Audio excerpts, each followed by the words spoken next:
The Three Musketeers by Alexandre Dumas. Chapter 10. A Mousetrap in the 17th Century.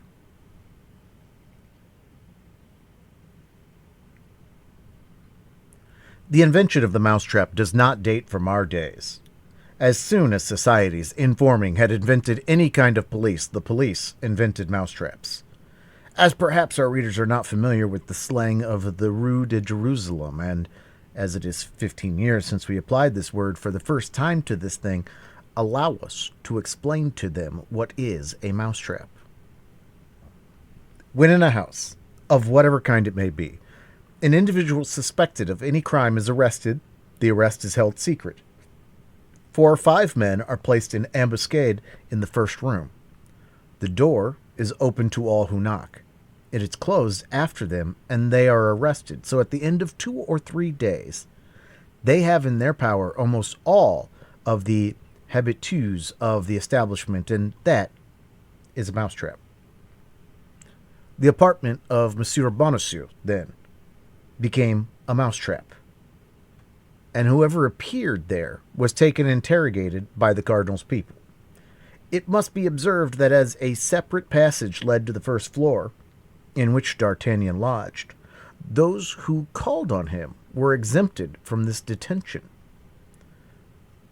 Besides, nobody came thither but the 3 Musketeers. They had all been engaged in earnest search and inquiries, but had discovered nothing. Athos had even gone so far as to question Monsieur de Tréville, a thing which, considering the habitual reticence of the worthy Musketeer, had very much astonished his captain. But Monsieur de Tréville knew nothing, except that the last time he had seen the cardinal, the king, and the queen, the cardinal looked very thoughtful, the king uneasy, and the redness of the queen's eyes donated that she had been sleepless or tearful. But this last circumstance was not striking, as the queen since her marriage had slept badly and wept much. Monsieur de Tréville requested Athos, whatever might happen, to be observant of his duty to the king, but particularly to the queen, begging him to convey his desires to his comrades.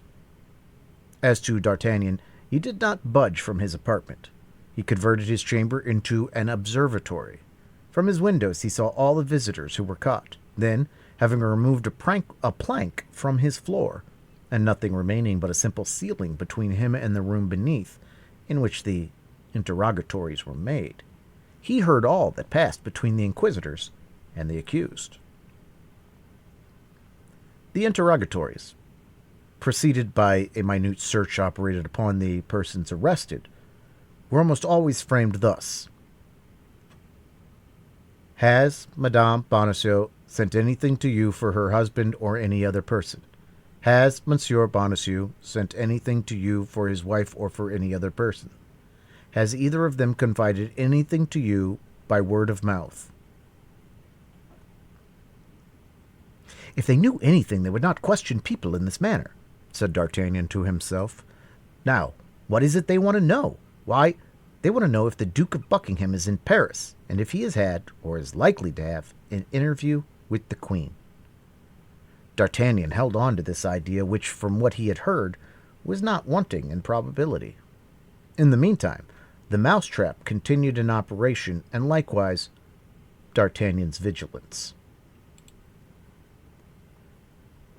On the evening of the day after the arrest of poor Bonacieux, as Athos had just left D'Artagnan to report at Monsieur de Tréville's, as 9 o'clock had just struck, and as Planchet, who had not yet made the bed, was beginning his task, a knocking was heard at the street door. The door was instantly opened and shut. Someone was taken in the mousetrap. D'Artagnan flew to his hole, laid himself down on the floor at full length, and listened. Cries were soon heard, and then moans, which someone appeared to be endeavoring to stifle. There were no questions.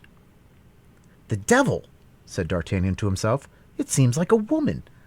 They search her, she resists, they use force. The scoundrels!" In spite of his prudence, D'Artagnan restrained himself with great difficulty from taking a part in the scene that was going on below. But I tell you that I am the mistress of the house, gentlemen. I tell you that I am Madame Bonacieux. I tell you that I belong to the Queen, cried the unfortunate woman. Madame Bonacieux? Murmured D'Artagnan. Can I be so lucky as to find what everybody is looking for? The voice became more and more indistinct. A tumultuous movement shook the partition. The victim resisted as much as a woman could resist 4 men. Pardon, gentlemen, murmured the voice, which could only now be heard in inarticulate sounds. They are binding her. They're going to drag her away, cried D'Artagnan to himself, springing up from the floor. My sword! Good, it is by my side. Planchet! Monsieur, run and seek Athos, Porthos, and Aramis. One of the 3 will certainly be at home, perhaps all 3. Tell them to take arms, to come here, and to run. Ah, I remember. Athos is at Monsieur de Tréville's. But where are you going, monsieur? Where are you going? I'm going down by the window in order to be there the sooner, cried D'Artagnan. You put back the board, sweep the floor, go out at the door, and run, as I told you. Oh, monsieur, you will kill yourself, cried Planchet. Hold your tongue, stupid fellow, said D'Artagnan, and laying hold of the casement, he let himself gently down from the first story, which fortunately was not very elevated, without doing himself the slightest injury. He then went straight to the door and knocked, murmuring, I will go myself and be caught in the mousetrap, but woe be to the cats that shall pounce upon such a mouse. The knocker had scarcely sounded under the hand of the young man before the tumult ceased. Steps approached. The door was opened, and D'Artagnan, sword in hand, rushed into the rooms of Monsieur Bonacieux, the door of which doubtless acted upon a spring, and closed after him. Then those who dwelt in Bonacieux's unfortunate house, together with the nearest neighbors, heard loud cries, stamping of feet, clashing of swords, and breaking of furniture. A moment after, those who, surprised by this tumult, had gone to their windows to learn the cause of it, saw the door open, and 4 men, clothed in black, not come out of it, but fly, like so many frightened crows, leaving on the ground and on the corners of the furniture feathers from their wings, that is to say, patches of their clothes and fragments of their cloaks. D'Artagnan was conqueror, without much effort, it must be confessed, for only one of the officers was armed, and even he defended himself for form's sake. It is true that the 3 others had endeavored to knock the young man down with chairs, stools, and crockery, but 2 or 3 scratches made by the Gascon's blade terrified them. 10 minutes sufficed for their defeat, and D'Artagnan remained master of the field of battle. The neighbors, who had opened their windows with the coolness peculiar to the inhabitants of Paris in these times of perpetual riots and disturbances, closed them again as soon as they saw the 4 men in black flee, their instinct telling them that, for the time, all was over. Besides, it began to grow late, and then, as today, people went to bed early in the quarter of the Luxembourg. On being left alone with Mademoiselle Bonacieux, D'Artagnan turned towards her. The poor woman reclined where she had been left, half fainting upon an armchair. D'Artagnan examined her with a rapid glance. She was a charming woman of 25 or 26 years, with dark hair, blue eyes, and a nose slightly turned up, admirable teeth, and a complexion marbled with rose and opal. There, however, ended the signs which might have confounded her with a lady of rank. The hands were white, but without delicacy. The feet did not bespeak the woman of quality. Happily, D'Artagnan was not yet acquainted with such niceties.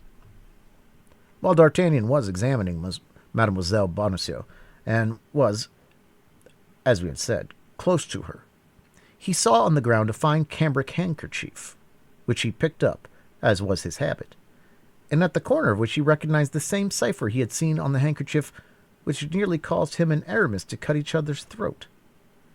From that time, D'Artagnan had been cautious with respect to handkerchiefs with arms on them, and he therefore placed in the pocket of Mademoiselle Bonacieux the one he had just picked up.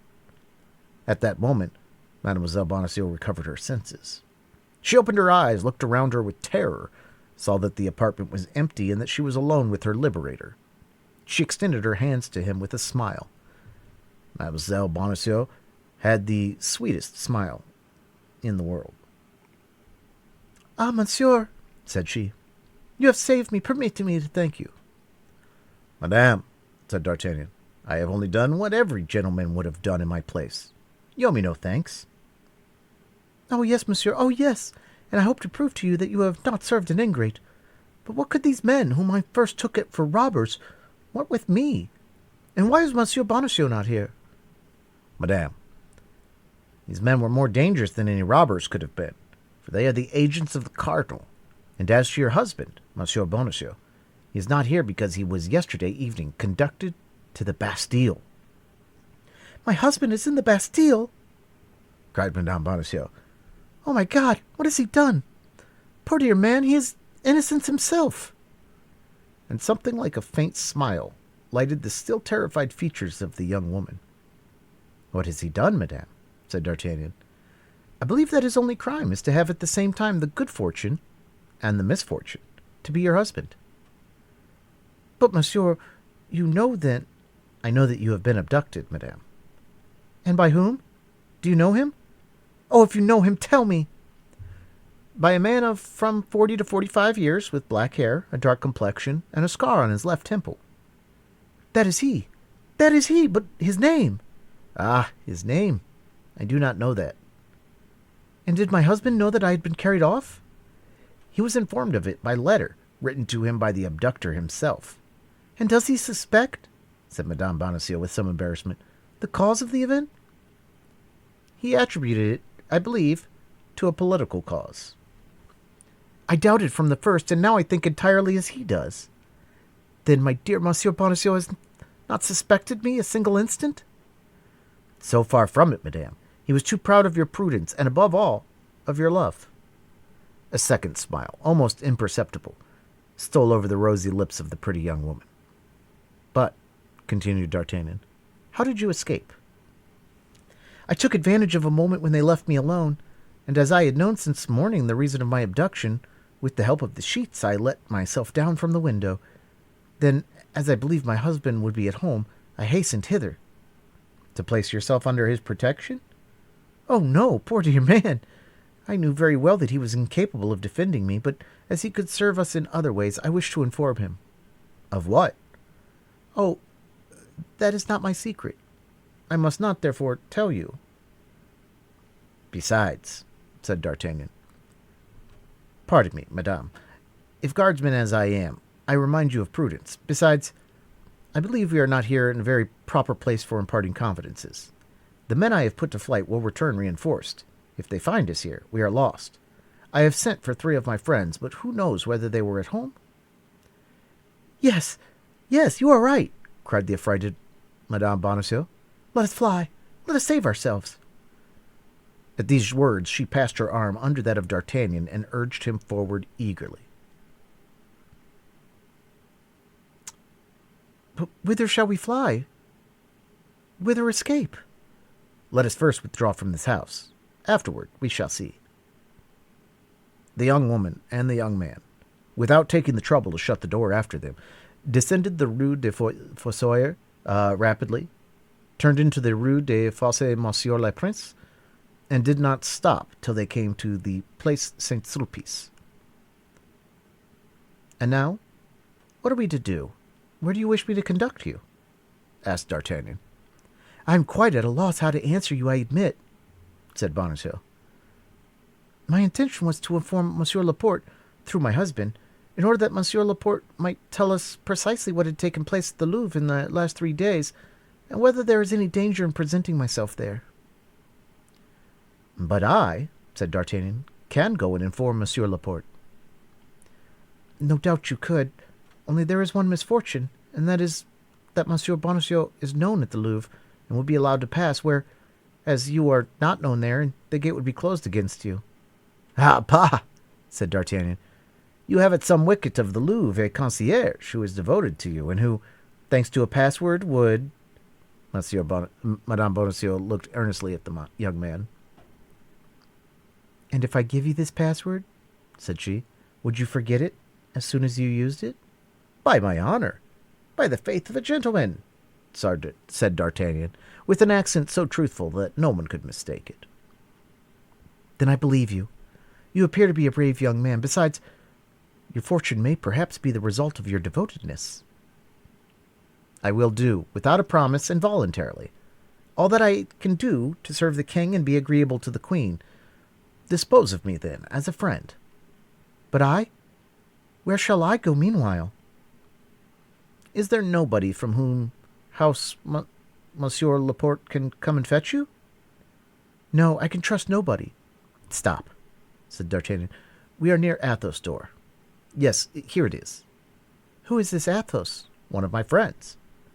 But if he should be at home and see me? He is not at home, and I will carry away the key after having placed you in his apartment.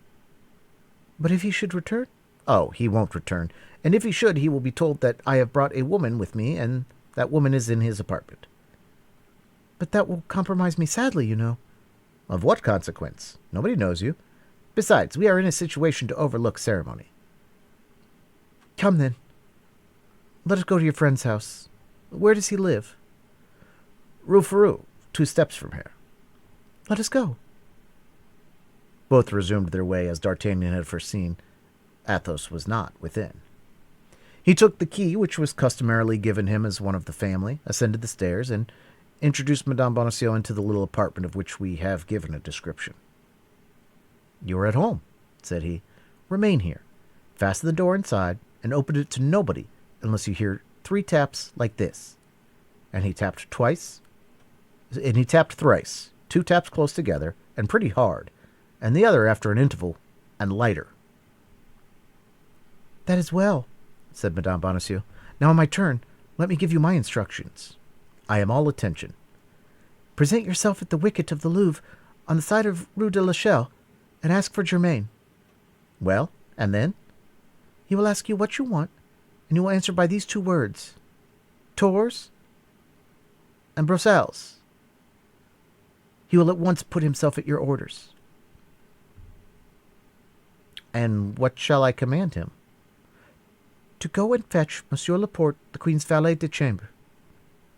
"And when he shall have informed him, and Monsieur Laporte is come?" "You will send him to me." "That is well. But where and how shall I see you again?" "Do you wish to see me again?" "Certainly." "Well, let that care be mine, and be at ease." "I depend upon your word." "You may." D'Artagnan bowed to Madame Bonacieux, darting at her the most loving glance that he could possibly concentrate upon her charming little person, and while he descended the stairs, he heard the door closed and double-locked. In 2 bounds he was at the Louvre, and as he entered the wicket of l'Echelle, 10 o'clock struck. All the events we have described had taken place within a half-hour. Everything fell out, as Madame Bonacieux prophesied. On hearing the password, Germain bowed. In a few minutes, Laporte was at the lodge. In 2 words, D'Artagnan informed him where Madame Bonacieux was. Laporte assured himself, by having it twice repeated, of the accurate address, and set off at a run. Hardly, however, had he taken 10 steps before he returned. "Young man," said he to D'Artagnan, "a suggestion?" "What?" "You may get into trouble by what has taken place." "You believe so?" "Yes." "Have you any friend whose clock is too slow?" "Well?" "Go and call upon him, in order that he may give evidence of your having been with him at 9:30, in a court of justice that is called an alibi." D'Artagnan found this advice prudent. He took to his heels and was soon at Monsieur de Tréville's, but instead of going into the saloon with the rest of the crowd, he asked to be introduced to Monsieur de Tréville's office. As D'Artagnan so constantly frequented the hotel, no difficulty was made in complying with his request, and a servant went to inform Monsieur de Tréville that his young compatriot, having something important to communicate, solicited a private audience. 5 minutes after, Monsieur de Tréville was asking D'Artagnan what he could do to serve him, and what caused his visit at so late an hour. "Pardon me, monsieur," said D'Artagnan, who had profited by the moment he had been left alone to put Monsieur de Tréville's clock back 3/4 of an hour. "But I thought, as it was yet only 25 minutes past 9, it was not too late to wait upon you?" 25 minutes past 9? Cried Monsieur de Tréville, looking at the clock. "Why, that's impossible." Look, rather, monsieur, said D'Artagnan. The clock shows it. That's true, said Monsieur de Treville. I believed it later. But what can I do for you? Then D'Artagnan told Monsieur de Treville a long history about the queen. He expressed to him the fears he entertained with respect to her majesty. He related to him what he had heard of the projects of the cardinal with regard to Buckingham, and all with a tranquillity and candor of which Monsieur de Treville was the more the dupe, from having himself, as we have said, observed something fresh between the cardinal, the king, and the queen. As 10 o'clock was striking, D'Artagnan left Monsieur de Treville, who thanked him for his information, recommended him to have the service of the king and queen always at heart, and returned to the saloon. But at the foot of the stairs, D'Artagnan remembered he had forgotten his cane. He consequently sprang up again, re-entered the office, with a turn of his finger, set the clock right again, that it might not be perceived the next day that it had been put wrong, and certain, from that time, that he had a witness to prove his alibi, he ran downstairs, and soon found himself in the street. Chapter 11, in which the plot thickens.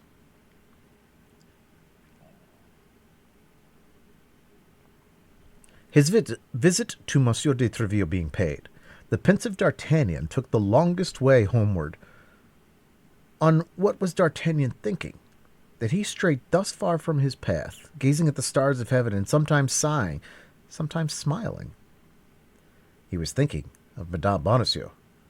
For an apprentice musketeer, the young woman was almost an ideal of love. Pretty, mysterious, initiated in almost all the secrets of the court, which reflected such a charming gravity over her pleasing features, it might be surmised that she was not wholly unmoved, and this is an irresistible charm to novices in love. Moreover, D'Artagnan had delivered her from the hands of the demons who wished to search and ill-treat her, and this important service had established between them one of those sentiments of gratitude which so easily assume a more tender character.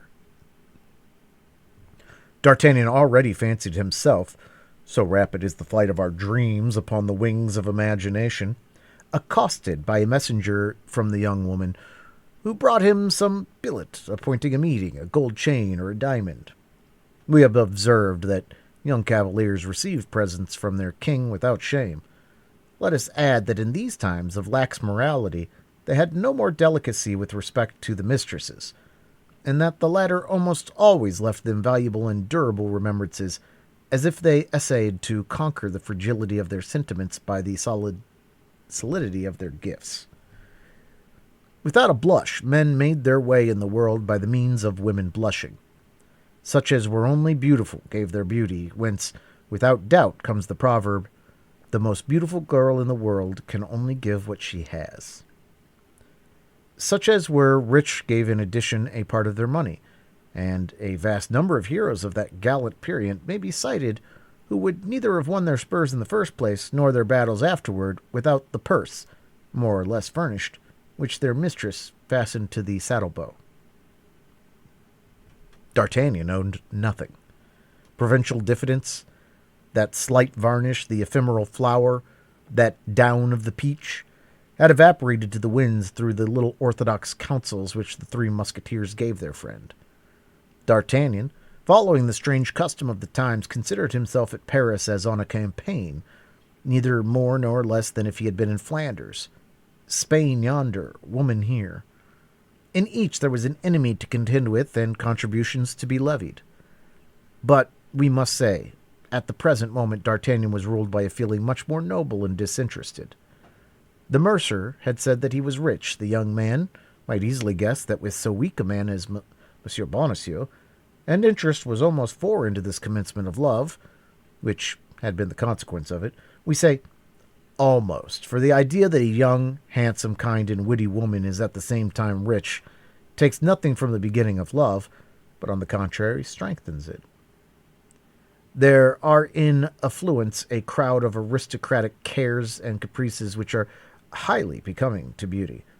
A fine and white stocking, a silken robe, a lace handkerchief, a pretty slipper on the foot, a tasty ribbon on the head, do not make an ugly woman pretty, but they make a pretty woman beautiful, without reckoning the hands, which gain by all this. The hands, among women particularly, to be beautiful must be idle. Then D'Artagnan, as the reader, from whom we have not concealed the state of his fortune, very well knows. D'Artagnan was not a millionaire. He hoped to become one some day, but the time which in his own mind he fixed upon for this happy change was still far distant. In the meanwhile, how disheartening to see the woman one loves long for those thousands of nothings which constitute a woman's happiness, and be unable to give her those thousands of nothings. At least, when the woman is rich and the lover is not, that which she cannot offer she offers to herself, and although it is generally with her husband's money that she procures for herself this indulgence, the gratitude for it seldom reverts to him. Then D'Artagnan, disposed to become the most tender of lovers, was at the same time a very devoted friend. In the midst of his amorous projects for the mercer's wife, he did not forget his friends. The pretty Madame Bonacieux was just the woman to walk with in the plain Saint Denis, or in the fair of Saint Germain, in company with Athos, Porthos, and Aramis, to whom D'Artagnan had often remarked this. Then one could enjoy charming little dinners, where one touches on one side the hand of a friend, and on the other the foot of a mistress. Beside, on pressing occasions, in extreme difficulties, D'Artagnan would become the preserver of his friends. And Monsieur Bonacieux, whom D'Artagnan had pushed into the hands of the officers, denying him aloud, although he had promised in a whisper to save him? We are compelled to admit to our readers that D'Artagnan thought nothing about him in any way, or that if he did think of him, it was only to say to himself that he was very well where he was, wherever it might be. Love is the most selfish of all the passions. Let our readers reassure themselves. If D'Artagnan forgets his host, or appears to forget him, under the pretense of not knowing where he has been carried, we will not forget him, and we know where he is. But for the moment, let us do as did the amorous Gascon. We will see after the worthy mercer later. D'Artagnan, reflecting on his future amours, addressing himself to the beautiful night and smiling at the stars, ascended the Rue Cherish Midi, or Chase Midi, as it was then called, and he found himself in the quarter in which Aramis lived. He took it into his head to pay his friend a visit in order to explain the motives which had led him to send Planchet with a request that he would come instantly to the Mousetrap. Now, if Aramis had been at home when Planchet came to his abode, he had doubtless hastened to the Rue des Fossoyeurs, and finding nobody there but his two companions, perhaps, they would not be able to conceive what all this meant. This mystery required an explanation, at least so D'Artagnan declared to himself. He likewise thought this was an opportunity for talking about pretty little Madame Bonacieux, of whom his head, if not his heart, was already full. You must never look for discretion in first love. First love is accompanied by such excessive joy that unless the joy be allowed to overflow, it will stifle you. Paris, for 2 hours past, had been dark and seemed a desert. 11 o'clock sounded from all the clocks of the Faubourg Saint-Germain. It was delightful weather. D'Artagnan was passing along a lane on the spot where the Rue d'Assas is now situated, breathing the balmy emanations which were borne upon the wind from the Rue de Vaugirard, and which arose from the gardens refreshed by the dews of evening and the breeze of night. From a distance resounded, deadened, however, by good shutters, the songs of the tipplers, enjoying themselves in the cabarets scattered along the plain. Arrived at the end of the lane, D'Artagnan turned to the left. The house in which Aramis dwelt was situated between the Rue Cassette and the Rue Servandani. D'Artagnan had just passed the Rue Cassette and already perceived the door of his friend's house, shaded by a mass of sycamores and clematis which formed a vast arch opposite the front of it, when he perceived something like a shadow issuing from the Rue Servandani. This something was enveloped in a cloak, and D'Artagnan at first believed it was a man, but by the smallness of the form, the hesitation of the walk, and the indecision of the step, he soon discovered that it was a woman. Further, this woman, as if not certain of the house she was seeking, lifted up her eyes to look around her, stopped, went backward, and then returned again. D'Artagnan was perplexed. "Shall I go and offer her my services?" thought he. "By her step she must be young. Perhaps she is pretty. Oh, yes. But a woman who wanders in the streets at this hour only ventures out to meet her lover. If I should disturb a rendezvous, That would not be the best means of commencing an acquaintance. Meantime, the young woman continued to advance, counting the houses and windows. This was neither long nor difficult. There were but 3 hotels in this part of the street, and only 2 windows looking toward the road, one of which was in a pavilion parallel to that which Aramis occupied, the other belonging to Aramis himself. "Pardieu!" said D'Artagnan to himself, to whose mind the niece of the theologian reverted. "Pardieu! It would be droll if this belated dove should be in search of our friend's house, but on my soul it looks so. Ah, my dear Aramis, this time I shall find you out." And D'Artagnan, making himself as small as he could, concealed himself in the darkest side of the street near a stone bench placed at the back of a niche. The young woman continued to advance, and in addition to the lightness of her step, which had betrayed her, she emitted a little cough which denoted a sweet voice. D'Artagnan believed this cough to be a signal. Nevertheless, whether the cough had been answered by a similar signal, which had fixed the irresolution of the nocturnal seeker, or whether without this aid she saw that she had arrived at the end of her journey, she resolutely drew near to Aramis's shutter, and tapped, at 3 equal intervals, with her bent finger. "This is all very fine, dear Aramis," murmured D'Artagnan. "Ah, Monsieur Hypocrite, I understand how you study theology." The 3 blows were scarcely struck when the inside blind was opened and a light appeared through the panes of the outside shutter. Ah, said the listener. "Not through doors, but through windows. Ah, this visit was expected. We shall see the windows open, and the lady enter by escalade. Very pretty." But, to the astonishment of D'Artagnan, the shutter remained closed. Still more, the light which had shone for an instant disappeared, and all was again in obscurity. D'Artagnan thought this could not last long, and continued to look with all his eyes and listen with all his ears. He was right. At the end of some seconds, 2 sharp taps were heard inside. This young woman in the street replied by a single tap, and the shutter was opened a little way. It may be judged whether D'Artagnan looked or listened with avidity. Unfortunately, the light had been removed into another chamber, but the eyes of the young man were accustomed to the night. Besides, the eyes of the Gascons have, as it is asserted, like those of cats, the faculty of seeing in the dark. D'Artagnan then saw that the young woman took from her pocket a white object, which she unfolded quickly, and which took the form of a handkerchief. She made her interlocutor observe the corner of this unfolded object. This immediately recalled to D'Artagnan's mind the handkerchief which had found at the feet of Madame Bonacieux, which had reminded him of that which she had dragged from under the feet of Aramis. What the devil could that handkerchief signify? Placed where he was, D'Artagnan could not perceive the face of Aramis. We say Aramis because the young man entertained no doubt that it was his friend who held this dialogue from the interior with the lady of the exterior. Curiosity prevailed over prudence, and profiting by the preoccupation into which the sight of the handkerchief appeared to have plunged the 2 personages now on the scene, he stole from his hiding-place as quick as lightning, but stepping with utmost caution, he ran and placed himself close to the angle of the wall, from which his eye could pierce the interior of Aramis's room.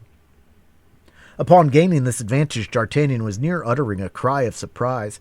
It was not Aramis who was conversing with this nocturnal visitor. It was a woman.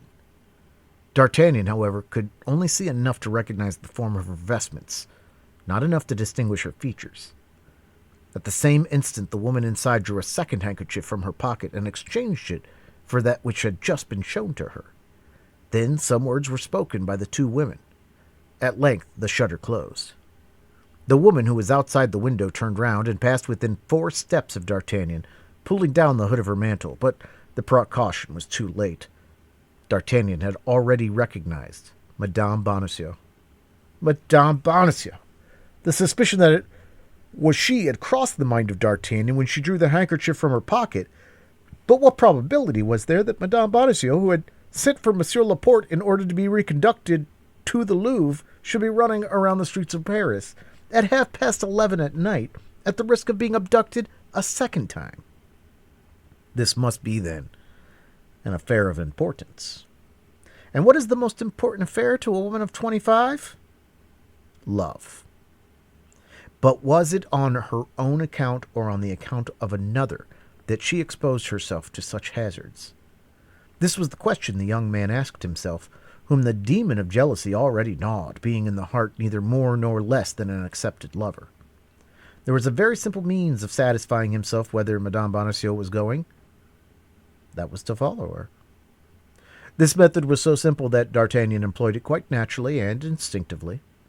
But at the sight of the young man, who detached himself from the wall like a statue walking from its niche, and at the noise of the steps which she heard resound behind her, Madame Bonacieux uttered a little cry and fled. D'Artagnan ran after her. It was not difficult for him to overtake a woman embarrassed with her cloak. He came up with her before she had traversed a third of the street. The unfortunate woman was exhausted, not by fatigue, but by terror, and when D'Artagnan placed his hand upon her shoulder, she sank upon one knee, crying in a choking voice, "Kill me if you please, you shall know nothing." D'Artagnan raised her by passing his arm round her waist, but as he felt her by her weight, she was on the point of fainting. He made haste to reassure her by protestations of devotedness. These protestations were nothing from Madame Bonacieux, for such protestations may be made with the worst intentions of the world, but the voice was all. Madame Bonacieux thought she recognized the sound of that voice. She reopened her eyes, cast a quick glance upon the man who had terrified her so, and at once perceiving it was D'Artagnan, she uttered a cry of joy. "Oh, it is you! It is you! Thank God! Thank God!" "Yes, it is I," said D'Artagnan. "It is I, whom God has sent to watch over you." "Was it with that intention you followed me?" asked the young woman, with a coquettish smile, whose somewhat bantering character resumed its influence, and with whom all fear had disappeared from the moment in which she recognized a friend in one she had taken for an enemy. "No," said D'Artagnan. "No, I confessed it. It was chance that threw me in your way. I saw a woman knocking at the window of one of my friends." "One of your friends?" interrupted Madame Bonacieux. "Without doubt. Aramis is one of my best friends." "Aramis? Who's he?" Come, you won't tell me you don't know Aramis." "This is the first time I've ever heard his name pronounced." "It is the first time, then, that you ever went to that house?" "Undoubtedly." "And you did not know that it was inhabited by a young man?" "No." "By a musketeer?" "No, indeed." "It was not he, then, whom you came to seek?" "No, not the least in the world. Besides, you must have seen that the person to whom I spoke was a woman." "This is true, but this woman is a friend of Aramis." "I know nothing of that, since she lodges with him." "That does not concern me." "But who is she?" "Oh, that is my secret. That is not my secret." "My dear Madame Bonacieux, you are charming, but at the same time you are one of the most mysterious women." "Do I lose by that?" "No, you are, on the contrary, adorable." "Give me your arm, then." "Most willingly. And now?" "Now escort me." "Where?" "Where I am going." "But where are you going?" "You will see, because you will leave me at the door." "Shall I wait for you?" "That will be useless." "You will return alone, then?" "Perhaps yes, perhaps no." "But will the person who shall accompany you afterward be a man or a woman?" "I don't know yet." "But I will know it." "How so?" "I will wait until you come out." "In that case, adieu." "Why so?" "I do not want you." "But you have claimed—" "The aid of a gentleman, not the watchfulness of a spy." "That word is rather hard." "How are they called who follow others in spite of them?" "They are indiscreet." "The word is too mild." "Well, madame, I perceive I must do as you wish." "Why did you deprive yourself of the merit of doing so at once?" "Is there no merit in repentance?" "And do you really repent?" "I know nothing about it myself, but what I know is that I promise to do all you wish if you allow me to accompany you where you are going." "And you will leave me, then?" "Yes."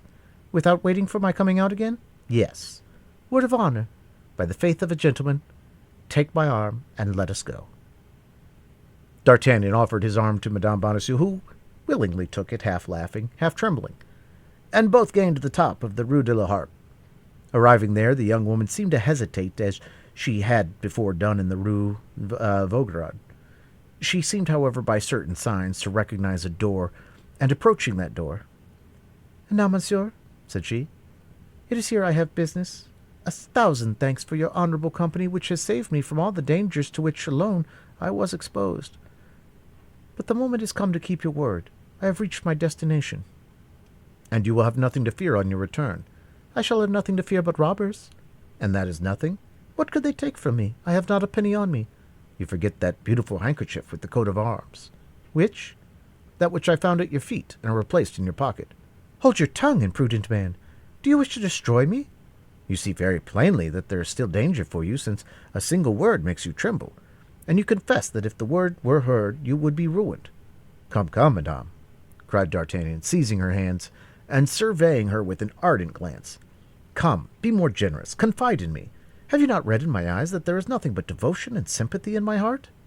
Yes, replied Madame Bonacieux. Therefore, ask my own secrets, and I will reveal them to you. But those of others, that is quite another thing. Very well, said D'Artagnan. I shall discover them, as these secrets may have an influence over your life. These secrets must become mine. Beware of what you do, cried the young woman, in a manner so serious as to make D'Artagnan start in spite of himself. Oh, meddle in nothing which concerns me. Do not seek to assist me in that which I am accomplishing. This I ask of you in the name of the interest with which I inspire you, in the name of the service you have rendered me, and which I never shall forget while I live. Rather, place faith in what I tell you. Have no more concerns about me. I exist no longer for you, any more than if you had never seen me. Must Aramis do as much as I, madame? Said D'Artagnan, deeply piqued. This is the second or third time, monsieur, that you have repeated that name, and yet I have told you that I do not know him. You do not know the man at whose shutter you have just knocked.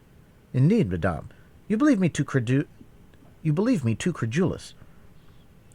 Confess that it is for the sake of making me talk that you invent this story and create this personage. I invent nothing, madame. I create nothing. I only speak the exact truth. And you say that one of your friends lives in that house? I say so, and I repeat it for the third time. That house is one inhabited by my friend, and that friend is Aramis. All this will be cleared up at a later period, murmured the young woman. No, monsieur. Be silent. If you could see my heart, said D'Artagnan, you would there read so much curiosity that you would pity me, and so much love that you would instantly satisfy my curiosity. We have nothing to fear from those who love us. You speak very suddenly of love, monsieur, said the young woman, shaking her head. That is because love has come suddenly upon me, and for the first time, and because I am only 20. The young woman looked at him furtively. Listen. I am already upon the scent, resumed D'Artagnan. About 3 months ago, I was near having a duel with Aramis concerning a handkerchief resembling the one you showed to the woman in this house. For a handkerchief marked in the same manner, I am sure. Monsieur, said the young woman, you weary me very much, I assure you, with your questions. But you, madame, prudent as you are, think, if you are to be arrested with that handkerchief, and that handkerchief were to be seized, would you not be compromised? In what way?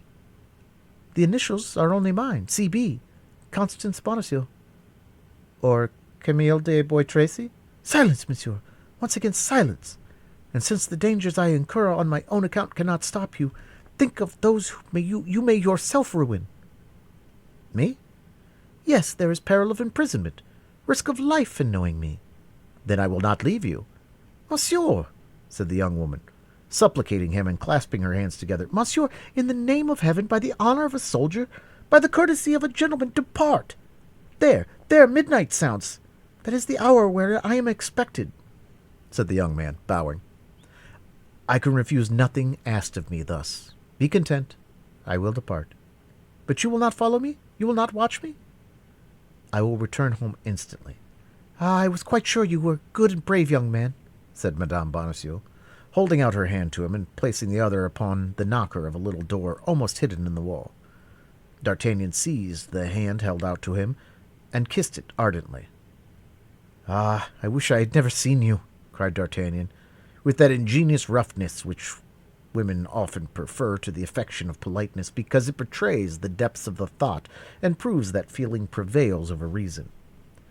Well, resumed Madame Bonacieux, in a voice almost caressing, and pressing the hand of D'Artagnan, who had not relinquished hers. Well, I will not say as much as you do. What is lost for today may not be lost forever. Who knows? When I shall be at liberty, that I may not satisfy your curiosity. And will you make that same promise to my love? Cried D'Artagnan, beside himself with joy. Oh, as to that, I do not engage myself. That depends upon the sentiments with which you may inspire me. Then today, madame. Oh, today I am no further than gratitude. Ah, you are too charming, said D'Artagnan, sorrowfully, and you abuse my love. No, I use your generosity, that's all. But be of good cheer. With certain people, everything comes round. Oh, you render me the happiest of men. Do not forget this evening. Do not forget that promise. Be satisfied. In the proper time and place, I will remember everything. Now then, go, go, in the name of heaven. I was expected at sharp midnight, and I am late. By 5 minutes. Yes, but in certain circumstances 5 minutes are 5 ages. When one loves. Well, and who told you I had no affair with a lover? It is a man, then, who expects you? Cried D'Artagnan. A man? The discussion is going to begin again, said Madame Bonacieux with a half-smile, which was not exempt from a tinge of impatience. No, no, I go. I depart. I believe in you, and it would have all the merit of my devotion, even if that devotion were stupidity. Adieu, madame, adieu. And as if he only felt strength to detach himself by a violent effort from the hand he held, he sprang away, running, while Madame Bonacieux knocked, as at the shutter, 3 light and regular taps. While he had gained the angle of the street, he turned. The door had been opened and shut again. The mercer's wife, pretty wife, had disappeared. D'Artagnan pursued his way. He had given up his word not to watch Madame Bonacieux, and if his life had depended upon the spot to which she was going, or upon the person who should accompany her, D'Artagnan would have returned home, since he had so promised. 5 minutes later he was in the Rue de Fossoyeurs. Poor Athos, said he. He will never guess what all this means. He will have fallen asleep waiting for me, or else he will have returned home, where he will have learned that a woman had been here. A woman with Athos. After all, continued D'Artagnan, there was certainly one with Aramis. All this is very strange, and I'm curious to know how it will end. Badly, monsieur.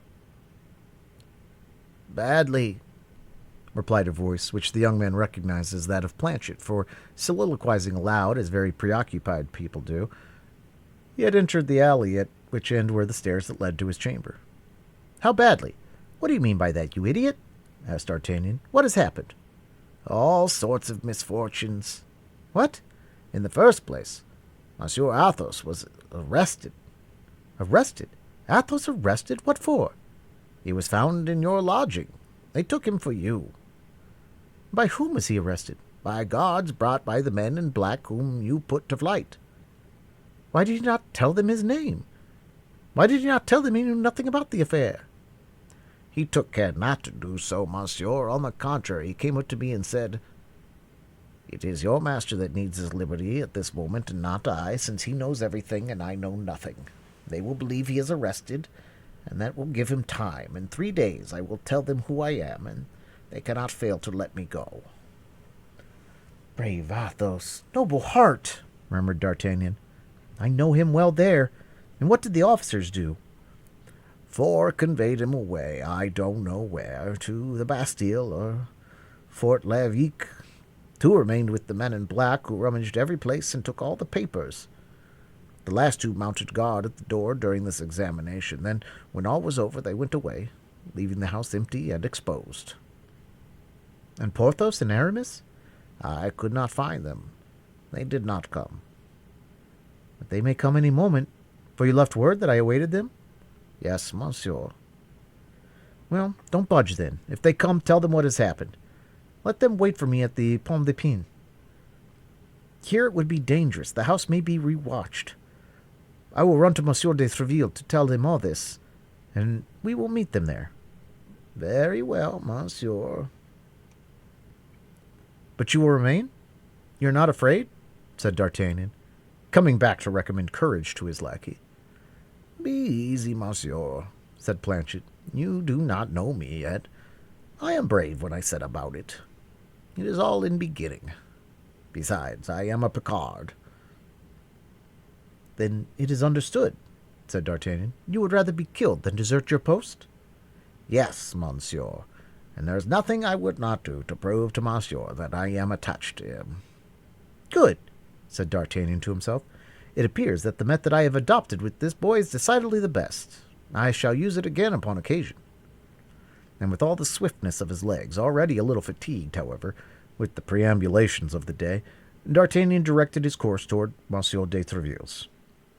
Monsieur de Tréville was not at his hotel. His company was on guard at the Louvre, and he was at the Louvre with his company. It was necessary to reach Monsieur de Tréville. It was important that he should be informed of what was passing. D'Artagnan resolved to try and enter the Louvre. His costume of guardsman in the company of Monsieur Desserette ought to be his passport. He therefore went to the Rue des Petits Augustins and came up to the quay in order to take the new bridge. He had at first an idea of crossing by the ferry, but on gaining the riverside, he had mechanically put his hand into his pocket and perceived that he had not wherewithal to pay his passage. As he gained the top of the Rue Gongat, he saw two persons coming out of the Rue Dauphine, whose appearance very much struck him. Of the two persons who composed this group, one was a man and the other was a woman.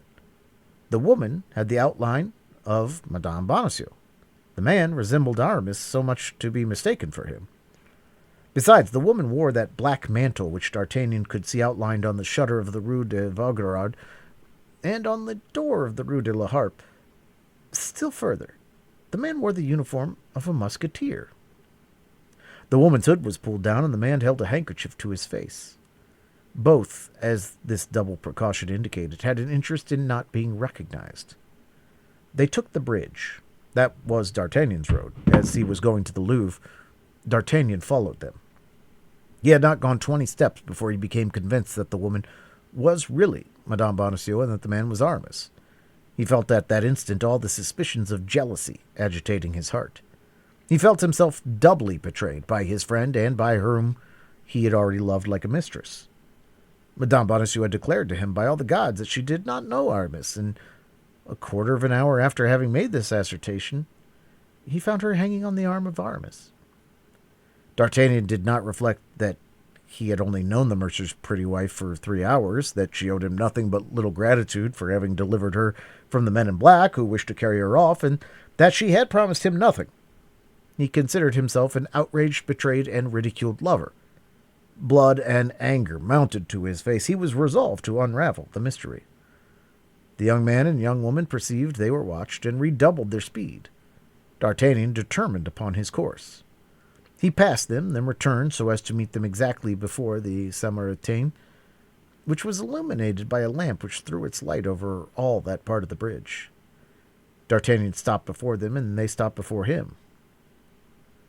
"What do you want, monsieur?" demanded the Musketeer, recoiling a step, and with a foreign accent which proved to D'Artagnan that he was deceived in one of his conjectures. "It is not Aramis," cried he. "No, monsieur, it is not Aramis, and by your exclamation I perceive you have mistaken me for another, and pardon you." "You pardon me?" cried D'Artagnan. "Yes," replied the stranger. "Allow me, then, to pass, since it is not with me you have anything to do." "You are right, monsieur. It is not with you I have anything to do. It is with Madame." "With Madame?" "You do not know her," replied the stranger. "You are deceived, monsieur. I know her very well." "Ah," said Madame Bonacieux, in a tone of reproach. "Ah, monsieur, I had your promise as a soldier and your word as a gentleman. I hope to rely upon that." "And I, madame," said D'Artagnan, embarrassed. "You promised me—" "Take my arm, madame," said the stranger, "and let us continue our way." D'Artagnan, however, stupefied, cast down, annihilated by all that happened, stood with arms crossed before the Musketeer and Madame Bonacieux. The Musketeer advanced 2 steps and pushed D'Artagnan aside with his hand. D'Artagnan made a spring backward and drew his sword. At the same time, and with the rapidity of lightning, the stranger drew his. "In the name of heaven, my lord!" cried Madame Bonacieux, throwing herself between the combatants and seizing the swords with her hands. "My lord?" cried D'Artagnan, enlightened by a sudden idea. "My lord? Pardon, monsieur, but you are not—" "My lord, the Duke of Buckingham," said Madame Bonacieux in an undertone, "and now you may ruin us all." "My lord, madame, I ask 100 pardons, But I love her, my lord, and was jealous. You know what it is to love, my lord. Pardon me, and then tell me how I can risk my life to serve your grace.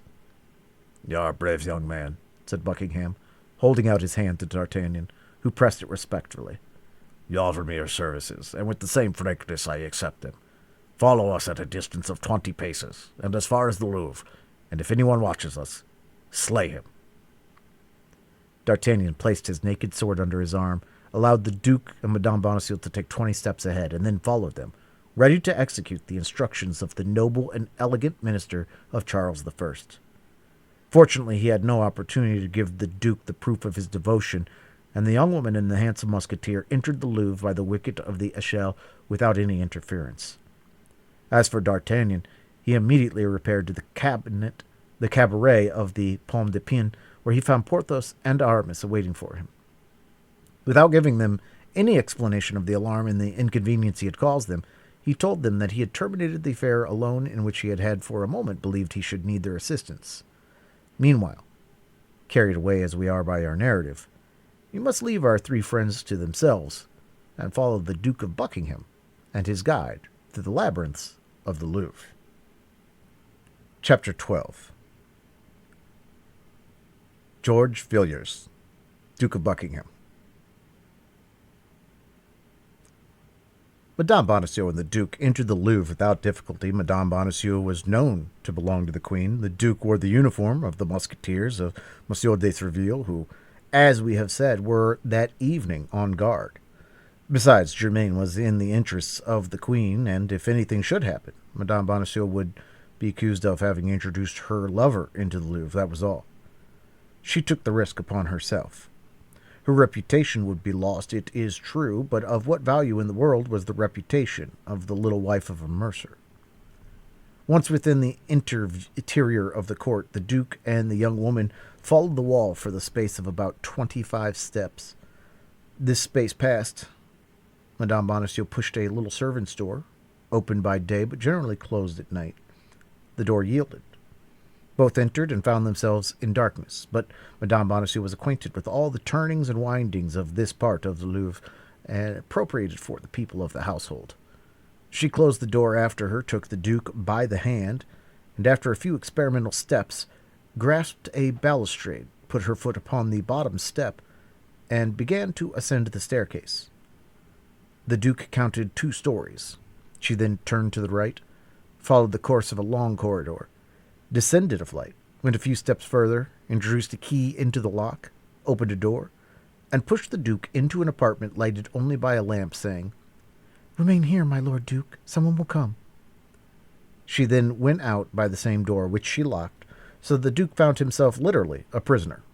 Nevertheless, isolated as he was, we must say that the Duke of Buckingham did not experience an instant of fear. One of the salient points of his character was the search for adventures and a love of romance. Brave, rash, and enterprising, this was not the first time he had risked his life in such attempts. He had learned that the pretended message from Anne of Austria, upon the faith of which he had come to Paris, was a snare. But instead of regaining England, he had, abusing the position in which he had been placed, declared to the Queen that he would not depart without seeing her. The Queen had at first positively refused, but at length became afraid that the Duke, if exasperated, would commit some folly. She had already decided upon seeing him and urging his immediate departure when, on the very evening of coming to this decision, Madame Bonacieux, who was charged with going to fetch the Duke and conducting him to the Louvre, was abducted. For 2 days no one knew what had become of her, and everything remained as suspense.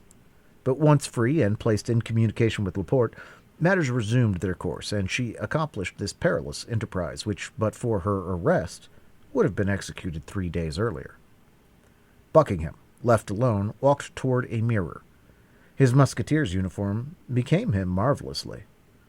At 35, which was then his age, he passed, with just title, for the handsomest gentleman and the most elegant cavalier of France or England. The favorite of 2 kings, immensely rich, all-powerful in a kingdom which he disordered at his fancy and calmed again at his caprice, George Villiers, Duke of Buckingham, had lived one of the most fabulous existences which survive in the course of centuries, to astonish posterity. Sure of himself, convinced of his own power, certain that the laws which rule other men could not reach him, he went straight to the object he aimed for, even were his object so elevated and so dazzling that it would have been madness for any other to even contemplate it. It was thus he had succeeded in approaching several times the beautiful and proud Anne of Austria, and making himself loved by dazzling her.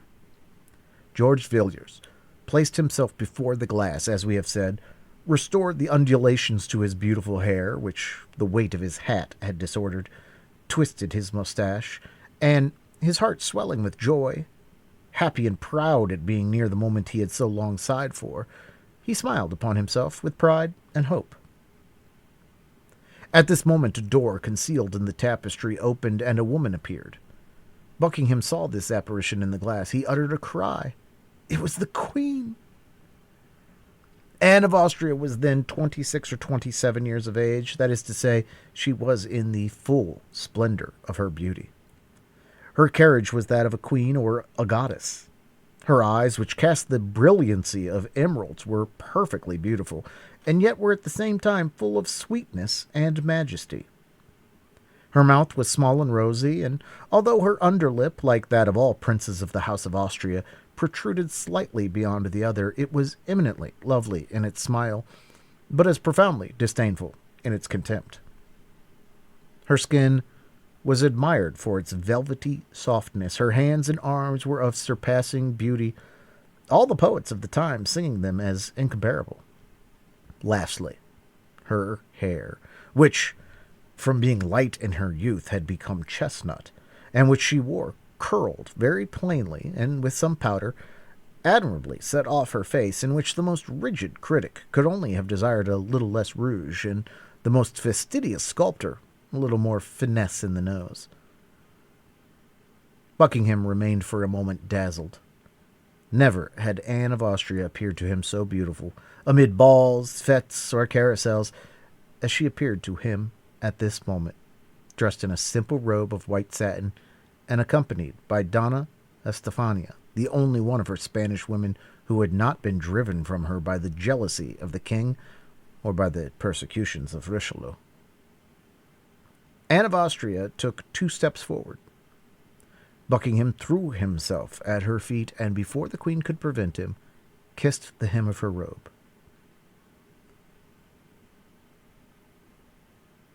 Duke, you already know that it is not I who caused you to be written to. Yes, madame, yes, your majesty, cried the duke. I know that I must have been mad, senseless to believe the snow would become animated or marble warm, but what then? They who love believe easily in love. Besides, I have lost nothing by this journey because I see you. Yes, replied Anne. But you know why and how I see you, because, insensible to all my sufferings, you persist in remaining in a city where, by remaining, you run the risk of your life, and make me run the risk of my honor. I see you to tell you that everything separates us, the depths of the sea, the enmity of kingdoms, the sanctity of vows. It is sacrilege to struggle against so many things, my lord. In short, I see you to tell you that we must never see each other again. Speak on, madam, speak on, queen, said Buckingham. The sweetness of your voice covers the harshness of your words. You talk of sacrilege. Why, the sacrilege is the separation of 2 hearts formed by God for each other. My lord, cried the queen, you forget that I have never said that I love you. But you have never told me that you did not love me. And truly, to speak such words to me would be, on the part of your majesty, too great an ingratitude. For tell me, where can you find a love like mine? A love which neither time nor absence nor despair can extinguish. A love which contents itself with a lost ribbon, a stray look, or a chance word. It is now 3 years, madam, since I first saw you for the first time, and during those 3 years I have loved you thus. Shall I tell you each ornament of your toilet? Mark, I see you now. You are seated upon cushions in the Spanish fashion. You wear a robe of green satin embroidered with gold and silver. Hanging sleeves knotted upon your beautiful arms, those lovely arms with large diamonds. You wore a close ruff, a small cap upon your head of the same color as your robe, and in that cap a heron's feather. Hold! Hold! I shut my eyes, and I can see you as you then were. I open them again, and I see you as you are now, 100 times more beautiful.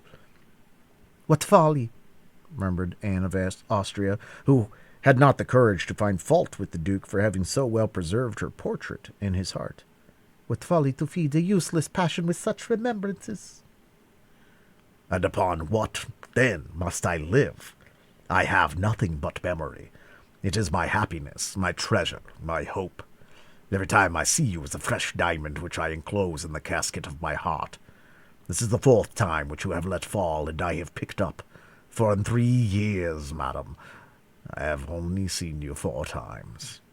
The first, which I have described to you. The second, at the mansion of Madame de Chevreuse. The third, in the gardens of Amiens. Duke, said the Queen, blushing, never speak of that evening. Oh, let us speak of it. On the contrary, let us speak of it. That is the most happy and brilliant evening of my life. You remember what a beautiful night it was.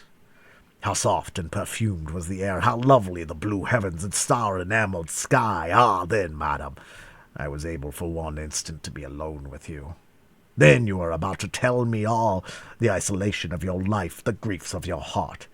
You leaned upon my arm. Upon this, madam, I felt, and bending my head towards you, your beautiful hair touched my cheek.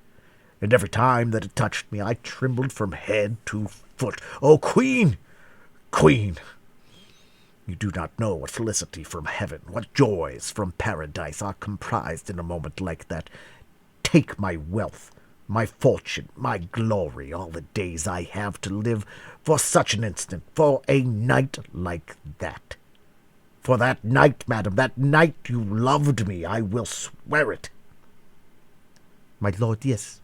It is possible that under the influence of the place, the charm of that beautiful evening, the fascination of your look, the thousand circumstances in short, which sometimes unite to destroy a woman, were grouped around me on that fatal evening. But, my lord, you saw the Queen come to the aid of a woman who faltered. At the first word you dared to utter, the first freedom to which I had to reply, I called for help. Yes, yes, that is true. And any other love but mine would have sunk beneath this ordeal. But my love came out from it more ardent and more eternal. You believed that you would fly from me by returning to Paris. You believed that I would not dare to quit the treasure over which my master has charged me to watch. What, to me, were all the treasures in the world, or all the kings of the earth? 8 days after I was back again, madam. That time you had nothing to say to me. I had risked my life and favor to see you before, but for a second. I did not even touch your hand, and you pardoned me on seeing me so submissive and so repentant. Yet, but calumny seized upon all of these follies in which I took no part, as you well know, my lord. The king, excited by the cardinal, made a terrible clamour. Madame de Vernet was driven from me. Putange was exiled. Madame de Chevreuse fell into disgrace, and when you wished to come back as ambassador to France, the king himself, remember, my lord, the king himself opposed it. Yes, and France is about to pay for her king's refusal with a war. I am not allowed to see you, madame, but you shall every day hear of me. What object, think you, have this expedition to Ré, and this league with the Protestants of La Rochelle which I am projecting? The pleasure of seeing you. I have no hope of penetrating, sword in hand, to Paris. I know that well. But this war may bring round a peace. This peace will require a negotiator. That negotiator will be me. They will not dare to refuse me then, and I will return to Paris, and will see you again, and will be happy for an instant. Thousands of men, it is true, will have to pay for my happiness with their lives. But what is that to me, provided I see you again? All this is perhaps folly, perhaps insanity. But tell me, what woman has a lover more truly in love? What queen a servant more ardent? My lord, you invoke in your defense things which accuse you more strongly. All these proofs of love which you have given me are almost crimes. Because you do not love me, madam. If you loved me, you would view all this otherwise. If you loved me, oh, if you loved me, that would be too great happiness, and I should run mad. Ah, Madame de Chevreuse was less cruel than you. Holland loved her, and she responded to his love. Madame de Chevreuse was not queen, murmured Anne of Austria, overcome in spite of herself by the expression of so profound a passion. You would love me then, if you were not queen? Madam, say that you would love me then. I can believe that is the dignity of your rank alone which makes you cruel to me. I can believe that, had you been Madame de Chevreuse, poor Buckingham might have hoped. Thanks for those sweet words. Oh, my beautiful sovereign, 100 times thanks. Oh, my lord, you have ill understood, wrongly interpreted. I did not mean to say— Silence, silence, cried the Duke. If I am happy in an heir, do not have the cruelty to lift me from it. You have told me yourself, madam, that I have been drawn into a snare. I, perhaps, may leave my life in it, for, although it may be strange, I have for some time had a presentiment that I should shortly die. And the Duke smiled, with a smile at once sad and charming. Oh, my God! cried Anne of Austria, with an accent of terror which proved how much greater an interest she took in the Duke than she ventured to tell. I do not tell you this, madam, to terrify you. No, it is even ridiculous for me to name it. To you, and believe me, I take no heed of such dreams, but the words you have just spoken, the hope you have almost given me, which will have richly paid all, were it my life. Oh, but I, said Anne, I also, Duke, have had presentiments. I also have had bad dreams. I dreamed that I saw you lying, bleeding, wounded. In the left side, was it not? And with a knife? Interrupted Buckingham. Yes, it was so, my lord, it was so, in the left side and with a knife. Who could possibly have told you that I had that dream? I imparted it to no one but God, and that in my prayers. I ask for no more. You love me, madame. It is enough. I love you? I? Yes. Yes. Would God send the same dreams to you as to me if you did not love me? Should we have the same presentiments if our existence did not touch at the heart? You love me, my beautiful queen, and you will weep for me? Oh, my God, cried Anne of Austria. This is more than I can bear. In the name of heaven, Duke, let me go. I do not know whether I love you or love you not, but what I know is that I will not be perjured. Take pity on me then, and go. Oh, if you are stuck in France, if you die in France, if I could imagine that your love for me was the cause of your death, I could not console myself. I should run mad. Depart, then. Depart, I implore you. Oh, how beautiful you are thus. Oh, how I love you, said Buckingham. Go, then, I implore you, and return hereafter. Come back as ambassador. Come back as minister. Come back surrounded with guards who would defend you, with servants who will watch over you, and then I shall no longer fear for your days, and I shall be happy in seeing you. Oh, is this true what you say? Yes. Oh, then, some pledge of your indulgence. Some object which came from you and may remind me that I have not been dreaming, something you have worn, and that I may wear in my turn, a ring, a necklace, a chain. Will you depart? Will you depart if I give you that demand? Yes. This very instant? Yes. You will leave France? You will return to England? I will. I swear to you. Wait, then. Wait. Anne of Austria re-entered her apartment and came out again almost immediately, holding a rosewood casket in her hand, with her cipher encrusted with gold. Here, my lord, here, said she. Keep this in memory of me. Buckingham took the casket and fell a second time on his knees. You have promised me to go, said the queen, and I keep my word. Your hand, madam, your hand, and I depart. Anne of Austria stretched forth her hand, closing her eyes and leaning with the other upon Estefania, for she felt that her strength was about to fail her. Buckingham pressed his lips passionately to that beautiful hand, and then rising said, Within 6 months, if I am not dead, I shall have seen you again, madam, even if I have to overturn the world. And faithful to the promise he had made, he rushed out of the apartment. In the corridor he met Madame Bonacieux, who waited for him, and who, with the same precautions and with the same good luck, conducted him out of the Louvre. Chapter 13. Monsieur Bonacieux.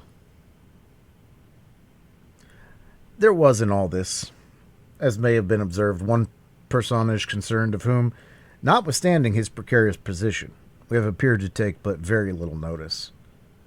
This personage was Monsieur Bonacieux, the respectable martyr of the political and amorous intrigues which entangled themselves so nicely together at this gallant and chivalric period.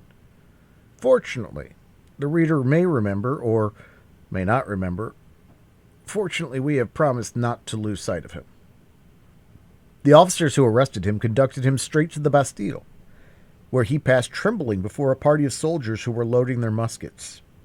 Thence, introduced into a half-subterranean gallery, he became, on the part of those that brought him, the object of the grossest insults and the harshest treatment. The officers perceived that they had not to deal with a gentleman, and they treated him like a very peasant. At the very end of half an hour or thereabouts, a clerk came to put an end to his tortures, but not to his anxiety, by giving the order to conduct Monsieur Bonacieux to the chamber of examination. Ordinarily, prisoners were interrogated in their cells, but they did not do so with Monsieur Bonacieux. 2 guards attended the mercer, who made him traverse a court and enter a corridor in which there were 3 sentinels, opened a door, and pushed him unceremoniously into a low room, where the only furniture was a table, a chair, and a commissary. The commissary was seated in a chair and was writing at the table. The 2 guards led the prisoner toward the table, and upon a sign from the commissary, drew back so far as to be unable to hear anything.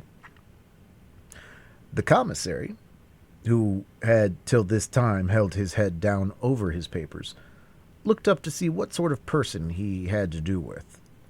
This commissary was a man of very repulsive mien, with a pointed nose, with yellow and salient cheekbones, with eyes small and keen and penetrating, and an expression of countenance resembling at once the polecat and the fox.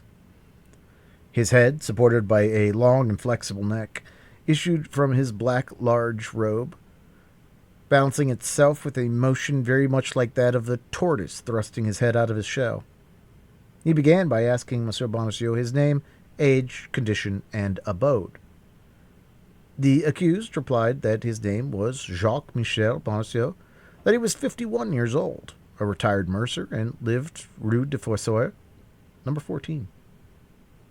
The commissary then, instead of continuing to interrogate him, made him a long speech upon the danger there is for an obscure citizen to meddle with public matters. He complicated this exordium by an exposition in which he painted the power and the deeds of the cardinal, that incomparable minister, that conqueror of past ministers, that example for ministers to come, deeds and power which none could thwart with impunity. After the second part of his discourse, fixing his hawk's eyes upon poor Bonacieux, he bade him reflect upon the gravity of his situation. The reflections of the mercer were already made. He cursed the instant when Monsieur Laporte formed the idea of marrying him to his goddaughter, and particularly the moment when that goddaughter had been received as a lady of the linen to her majesty. At bottom, the character of Monsieur Bonacieux was one of profound selfishness, mixed with sordid avarice, the whole seasoned with extreme cowardice. The love with which his young wife had inspired him was a secondary sentiment, and was not strong enough to contend with the primitive feelings we have just enumerated. Bonacieux indeed reflected on what had been just said to him. "But, Monsieur Commissary," said he calmly, "believe that I know and appreciate, more than anybody, the merit of the incomparable eminence by whom we have the honor to be governed." "Indeed?" asked the commissary, with an air of doubt. "Is that really so? How came you in the Bastille?" "How I came here, or rather, I am there," replied Bonacieux. "That is entirely impossible for me to tell you, because I don't know myself. But to a certainty, it is not for having, knowingly at least, disobliged Monsieur the Cardinal." "You must, nevertheless, have committed a crime, since you are here and are accused of high treason." "Of high treason?" cried Bonacieux, terrified. "Of high treason? How is it possible for a poor mercer, who detests Huguenots and who abhors Spaniards, to be accused of high treason? Consider, monsieur, the thing is absolutely impossible." "Monsieur Bonacieux," said the commissary, looking at the accused as if his little eyes had the faculty of reading to the very depths of hearts, "you have a wife." "Yes, monsieur," replied the mercer, in a tremble, feeling that it was at this point affairs were likely to become perplexing. "That is to say, I had one." "What, you had one? What have you done with her, then, if you have her no longer?" "They have abducted her, monsieur." "They have abducted her? Ah." Bonacieux referred from this that the affair grew more and more intricate. "They have abducted her," added the commissary. "And do you know the man who has committed this deed?" I think I know him." "Who is he?" "Remember that I affirm nothing, monsieur the commissary, and that I only suspect." "Whom do you suspect? Come, answer freely." Monsieur Bonacieux was in the greatest perplexity possible. Had he better deny everything or tell everything? By denying all, it might be suspected that he must know too much to avow. By confessing all, he might prove his good will. He decided then to tell all. "I suspect," said he, "a tall, dark man of lofty carriage, who has the air of a great lord. He's followed us several times, as I think, when I have waited for my wife at the wicket of the Louvre to escort her home." The commissary now appeared to experience a little uneasiness. "And his name?" said he. "Oh, as to his name, I know nothing about it. But if I were to ever meet him, I should recognize him in an instant. I will answer for it, were he among 1,000 persons." The face of the commissary grew still darker. "You should recognize him among 1,000, say you?" continued he. "That is to say," cried Bonacieux, who said he saw he had taken a false step. "That is to say—" "You have answered that you would recognize him," said the commissary. "That is all very well, and enough for today. Before we proceed farther, someone must be informed that you know the ravisher of your wife." But I have not told you that I know him," cried Bonacieux in despair. I told you, on the contrary—" "Take away the prisoner," said the commissary to the 2 guards. "Where must we place him?" demanded the chief. "In the dungeon." "Which?" "Good Lord, in the first one handy, provided it is safe," said the commissary, with an indifference which penetrated poor Bonacieux with horror. "Alas, alas!" said he to himself. "Misfortune is over my head. My wife must have committed some frightful crime. They believe me her accomplice and will punish me with her. She must have spoken. She must have confessed everything. A woman is so weak. A dungeon? The first he comes to. That's it. A night is soon past, and tomorrow to the wheel, to the gallows. Oh, my God, have pity on me." Without listening to the least in the world to the lamentations of Monsieur Bonacieux, lamentations to which, besides, they had been pretty well accustomed, the 2 guards took the prisoner each by an arm and led him away, while the commissary wrote a letter in haste and dispatched it by an officer in waiting. Bonacieux could not close his eyes, not because his dungeon was so very disagreeable, because his uneasiness was so great. He sat all night on his stool, starting at the least noise, and when his first rays of the sun penetrated into his chamber, the dawn itself appeared to him to have taken funeral tense. All at once he heard his bolts drawn and made a terrified bound. He believed they were come to conduct him to the scaffold, so that when he saw merely and simply, instead of the executioner he expected, only his commissary of the preceding evening, attended by his clerk, he was ready to embrace them both. Your affair has become more complicated since yesterday evening, my good man, and I advise you to tell the whole truth, for your repentance alone can remove the anger of the cardinal. Why, I am ready to tell everything, cried Bonacieux, at least all that I know. Interrogate me, I entreat you. Where is your wife, in the first place? Why, did I not tell you she had been stolen from me? Yes, but yesterday, at 5 o'clock in the afternoon, thanks to you, she escaped. My wife escaped? Cried Bonacieux. Oh, unfortunate creature! Monsieur, if she has escaped, it is not my fault, I swear. What business had you, then, to go into the chamber of Monsieur d'Artagnan, your neighbour, with whom you had a long conference during the day? Ah, yes, Monsieur Commissary, yes, that is true, and I confess that I was in the wrong. I did go to Monsieur d'Artagnan. Well, what was the aim of that visit? To beg him to assist me in finding my wife. I believed I had a right to endeavor to find her. I was deceived, as it appears, and I asked her pardon. And what did Monsieur d'Artagnan reply? Monsieur d'Artagnan promised me his assistance, but I soon found out that he was betraying me. You impose upon justice. Monsieur d'Artagnan made a compact with you, and in virtue of that compact put to flight the police who had arrested your wife, and has placed her beyond reach.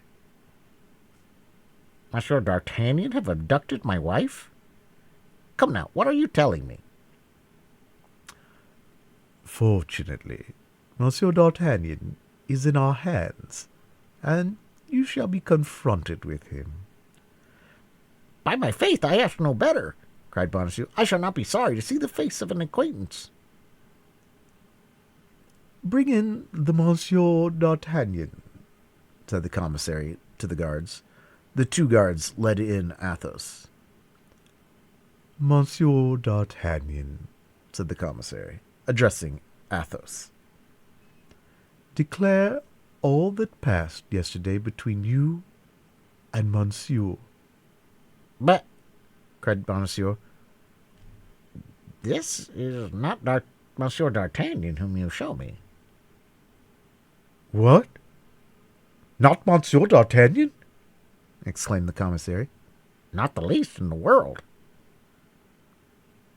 What is this gentleman's name? asked the commissary. I cannot tell you. I don't know him. How? You don't know him? No. Did you never see him? Yes, I have seen him, but I don't know what he calls himself. Your name, replied the commissary. Athos, replied the musketeer. But that is not a man's name. That is the name of a mountain, cried the poor questioner, who began to lose his head. That is my name, said Athos quietly. But you said that your name was D'Artagnan. Who, I? Yes, you. Somebody said to me, you are Monsieur d'Artagnan. I answered, you think so? My guards exclaimed that they were sure of it. I did not wish to contradict them. Besides, I might be deceived. Monsieur, you insult the majesty of justice. Not at all, said Athos calmly. You are Monsieur d'Artagnan. You see, monsieur, that you say it again. But I tell you, Monsieur Commissary, cried Bonacieux in his turn, there is not the least doubt about the matter. Monsieur d'Artagnan is my tenant, although he does not pay me my rent. And even better on that account ought I to know him. Monsieur d'Artagnan is a young man, scarcely 19 or 20. And this gentleman must be 30 at least. Monsieur d'Artagnan is in Monsieur Desserat's guards, and this gentleman is in the company of Monsieur de Treville's Musketeers. Look at his uniform, Monsieur Commissary. Look at his uniform. That's true, murmured the commissary. Pardieu. That's true. At this moment the door was opened quickly, and the messenger, introduced by one of the gatekeepers of the Bastille, gave a letter to the commissary.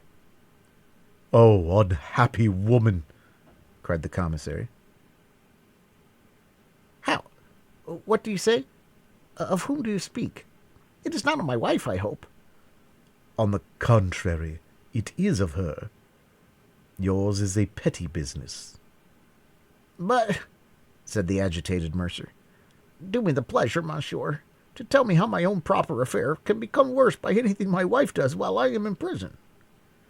Because that which she does is part of a plan concerted between you, of an infernal plan.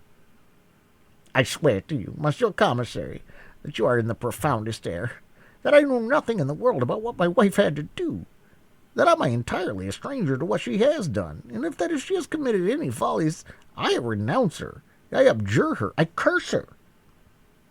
Bah, said Athos to the commissary.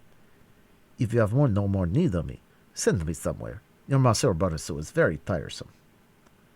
The commissary designated by the same gesture Athos and Bonacieux. Let them be guarded more closely than ever. And yet, said Athos, with his habitual calmness, if it be Monsieur d'Artagnan who is concerned in this matter, I do not perceive how I can take his place. Do as I bade you, cried the commissary, and preserve absolute secrecy. You understand? Athos shrugged his shoulders and followed his guard silently, while Monsieur Bonacieux uttered lamentations enough to break the heart of a tiger. They locked the mercer in the same dungeon where he had passed the night, and left him to himself during the day. Bonacieux wept all day like a true mercer, not being at all a military man, as he himself informed us. In the evening, about 9 o'clock, at the moment he had made up his mind to go to bed, he heard steps in the corridor. These steps drew nearer to his dungeon. The door was thrown open, and the guards appeared. "Follow me," said an officer, who came up behind the guards. "Follow you?" cried Bonacieux. "Follow you? At this hour? Where? My God!" "Where we have orders to lead you." "But that's not an answer." "It is, nevertheless, the only one that we can give." "Oh, my God! My God!" murmured the poor mercer. "Now, indeed, I am lost." And he followed the guards who came for him mechanically and without resistance. He passed along the same corridor as before, crossed one court, then a second side of a building. At length, at the gate of the entrance court, he found a carriage surrounded by four guards on horseback. They made him enter the carriage. The officer placed himself by his side, the door was locked, and they were left in a rolling prison. The carriage was put in motion as slowly as a funeral car. Through the closely fastened windows, the prisoner could perceive the houses and the pavement. That was all. But, true Parisian as he was, Bonacieux could recognize every street by the milestones, the signs, and the lamps. At the moment of arriving at St. Paul, the spot where such were condemned at the Bastille were executed, he was near fainting and crossed himself twice. He thought the carriage was about to stop there. The carriage, however, passed on. Farther on, a still greater terror seized him on passing by the cemetery of Saint Jean, where state criminals were buried. One thing, however, reassured him. He remembered that before they were buried their heads were generally cut off, and he felt that his head was still on his shoulders. But when he saw the carriage take the way of La Grève, when he perceived the pointed roof of the Hôtel de Ville, and the carriage passed under the arcade, he believed it was over with him. He wished to confess to the officer, and upon his refusal, uttered such pitiable cries that the officer told him that if he continued to deafen him thus, he should put a gag in his mouth. This measure somewhat reassured Bonacieux. If they meant to execute him at La Grève, it would scarcely be worth while to gag him, as they had nearly reached the place of execution. Indeed, the carriage crossed the fatal spot without stopping. There remained, then, no other place to fear but the Traitor's Cross. The carriage was taking the direct road to it.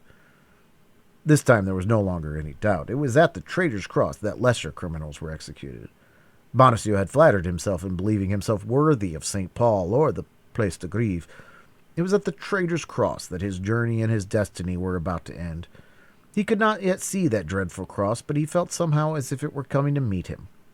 When he was within 20 paces of it, he heard a noise of people, and the carriage stopped. This was more than poor Bonacieux could endure, depressed as he was by the successive emotions which he had experienced. He uttered a feeble groan which might have been taken for the last sigh of a dying man, and fainted.